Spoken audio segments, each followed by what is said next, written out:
I found there's something strangely calming about watching type melt into liquid motion. Sometimes you just need to go with the flow, literally.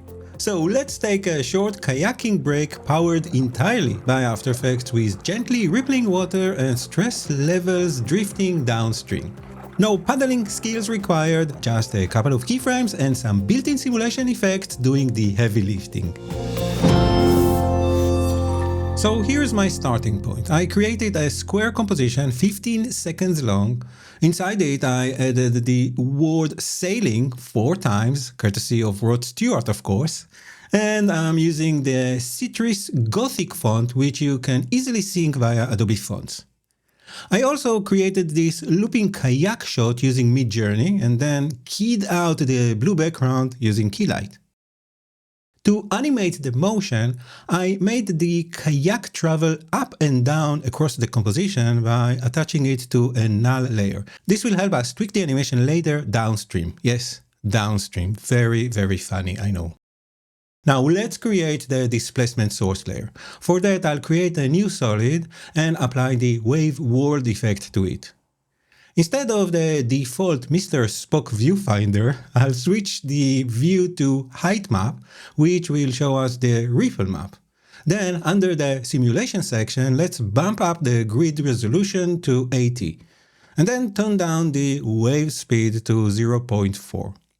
While we are here, I'll also set the reflect edge to all, which will make the waves bounce back from the edges of the comp. If we preview the effect now, we'll see something forming in the center of the screen, but it's not enough.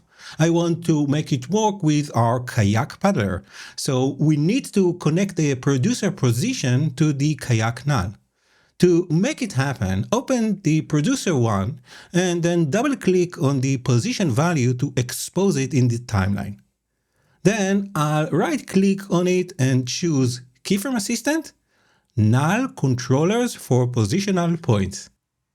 This creates another null object in the timeline that has a built-in expression connecting it to the motion of the position of the producer in the wave world effect. So all we need to do is parent this null to the kayak null while holding down the shift key, which is very important. It will snap it to the same location as the kayak null.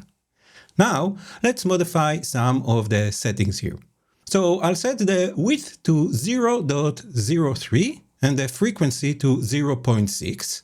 And then I'll preview it again so we can check how it works. And I think it looks promising. However, this is a utility layer that will drive our main distortion effect, so we don't actually need to see it. Therefore, I'll switch it off and create an adjustment layer, which will be placed under the kayak comp. Now, I'll apply our main hero, the caustics effect, to it. Here, we can close the bottom and sky sections and concentrate on the water section. So let's define the water surface as our wave world layer, making sure to include both effects and masks. Then I'll set the wave height to 0.3 and the smoothing to 10.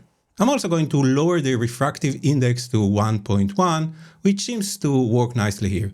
Now to remove the blue tint, I'll set the surface opacity to 0, and to restore the original contrast, I'll open up the light section here and change the light type to point source and set the light intensity to 0. Okay, let's preview it.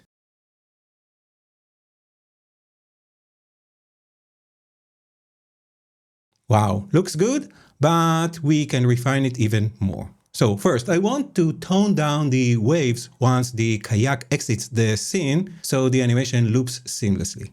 To do that, we can keyframe the wave height towards the end. So at 13 seconds, I'll add a keyframe here, and then at the end, I'll set the value to 0. Lastly, I want to offset the wave generation point slightly toward the top of the kayak, and this is where the automated null that we've created will show its superpowers. So I'll go to around 2 seconds where it's easier to see what's happening, and then expose the null position and start to adjust the values until the ripple originates closer to the head of the kayak. Finally, I'll add these water ripple sound effects created using Adobe Firefly, and then I can maximize this composition and preview it in full screen.